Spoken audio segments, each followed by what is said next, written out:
Up first and giving us an urban vibe in his mood board, Amrin from Orlando, Florida. All right. So challenge one was to create a mood board. I was excited for it. I've made mood boards before, so I went with a digital route just to be cheaper, faster, and flexible. As a graphic designer, like I wanted to establish my identity, my brand, and I thought about like colors and textures and fonts and just what I like and things. I do get inspiration of like my childhood and like things I have in my room, like this tapestry. I have a brick wallpaper that's gray and white and very urban, grunge. I like a lot of grays. I do have accent of yellows just to represent energy and fun and excitement, and I want something to be bold and just to pop off the dark grayscale background with everything else. That's my style. I really enjoy hip hop music and like cityscape, I guess, and like really incorporate what I like to wear, music and art and cityscapes, and just bring it together. And this is my style. This is my personality. Yeah, I really hope that my mood board really speaks for itself. Here is my mood board. First thing you can probably can look at. Release your inner awesome. But probably it's gonna stand out the most just because it's bigger and it's brighter. And that's gonna be the concept of my mood board. Release your inner awesome. The overall color palette, it's grayscale with a dark design from black to white with a bold accent of yellow to represent excitement and energy.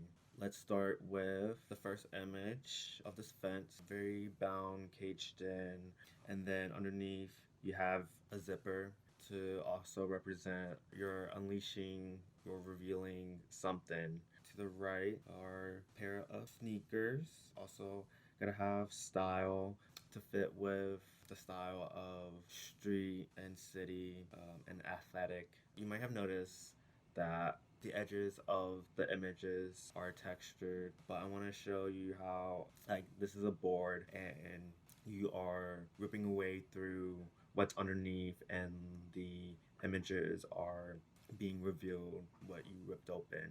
That's the effect that I'm trying to go for. I'm really proud of what this mood board overall is, and yeah. Thank you for watching. Next up, taking a unique look at extinction versus survival, from Schenectady, New York, Marissa. Let me think.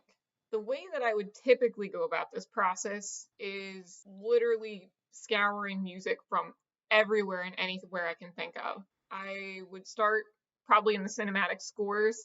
I will also start extensively watching some movies and seeing what film scores are out there. And then another thing that I'll do is maybe look through either some indie music that can tie me to different tracks, or I try to look into both new and old music and try to think of an overall theme. But usually I won't narrow down the theme until I've found really a music score that I like. I guess that's where I'll start out, is thinking about where can I find music that I've heard, especially over this past year while we've sort of been on pause, and see where it takes me. I've never done a mood board before, so this has been my status probably since Thursday. So I just got out of the lab today.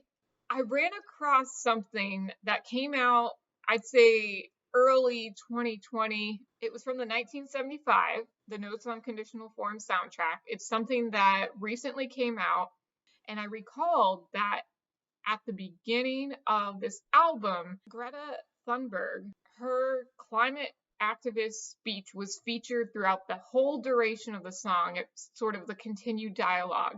And I was like, I'm thinking in my head, what can I do with this soundtrack? And now that I've had some time to really think out the details or get some initial thoughts, I'm excited to get started. Like I said, this is completely a new way to think about design for me.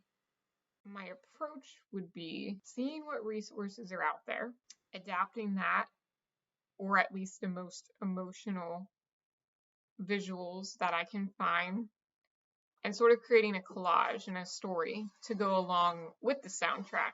If you think about climate change, it's often associated with CO2. And if you think of too much CO2, it's like suffocation. You know, there's too much pollution and things like plastics, and the fuels to make the plastics is often very detrimental to the overall sea life that's out there, and it is overall very, very suffocating. Next up, let's spend a night at the movies with Lexi from Upper Darby, Pennsylvania. For my theme, I chose a night at the movies. To get my brain started, I made a quick and simple mind map listing out anything I associated with the movies, be it premieres, different genres, the movie snacks, and all the experiences of going to a theater. After that, I started to think about what I wanted for my color scheme.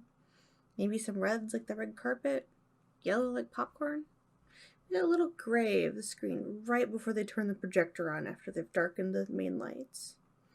I found colors in my paint palette that I thought might be close to what I'm imagining, and I painted little swatches out. I also experimented with mixing colors to see if I could come closer to what I was looking for.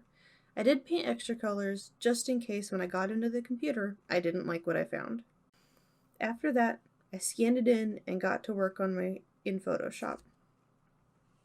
I used the eyedropper to select the color and see if it was what I was after once it was digitized.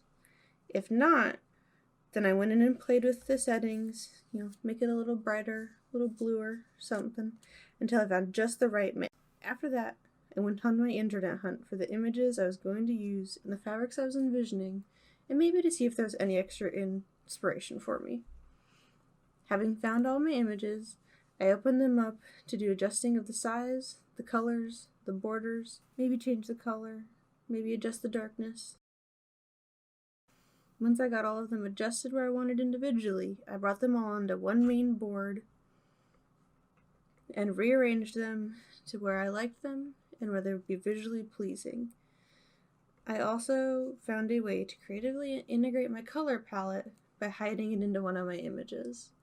I'm really satisfied with how it turned out. A night at the movies, something I'm sure most of us wish we could do right now. From the glitz and glam of a red carpet premiere to your local theater, a trip to the movies is fun for all. As an inspiration point for me, the song Let's Go to the Movies from Annie is where they sing about the experience of the theater and all the movies you can see. There are many types of movies. For example, a blood-pumping action, a lovey-dovey romance. From a gut-busting laugh in a comedy to a nice whodunit, the movies have something for everyone. Going to the color palette, starting on the left, we have butter popcorn, dim the lights, theater usher, roll the credits, and red carpet royalty, using the accent colors of black and white. All bold in their own right, these colors work together magnificently. Moving on to fabric choices, I wanted to start out with sequins, the attention grabber a star needs. To keep with the red carpet looks, a satin will give sheen and flow for graceful movement. And finally, to reminisce of both theaters and red carpets, velvet would add visual interest, but can also help soften a look. In conclusion, A Night at the Movies opens up a large world of possibilities for costumes and musical selections to help give your audience a show to remember. Before we move on, let's hear it for Alan from Styleplus to hear about a new and exciting feature from styleplusband.com. Thanks, Vance. This is Alan from Styleplus. We're really excited to give you guys a sneak peek of our digital design studio.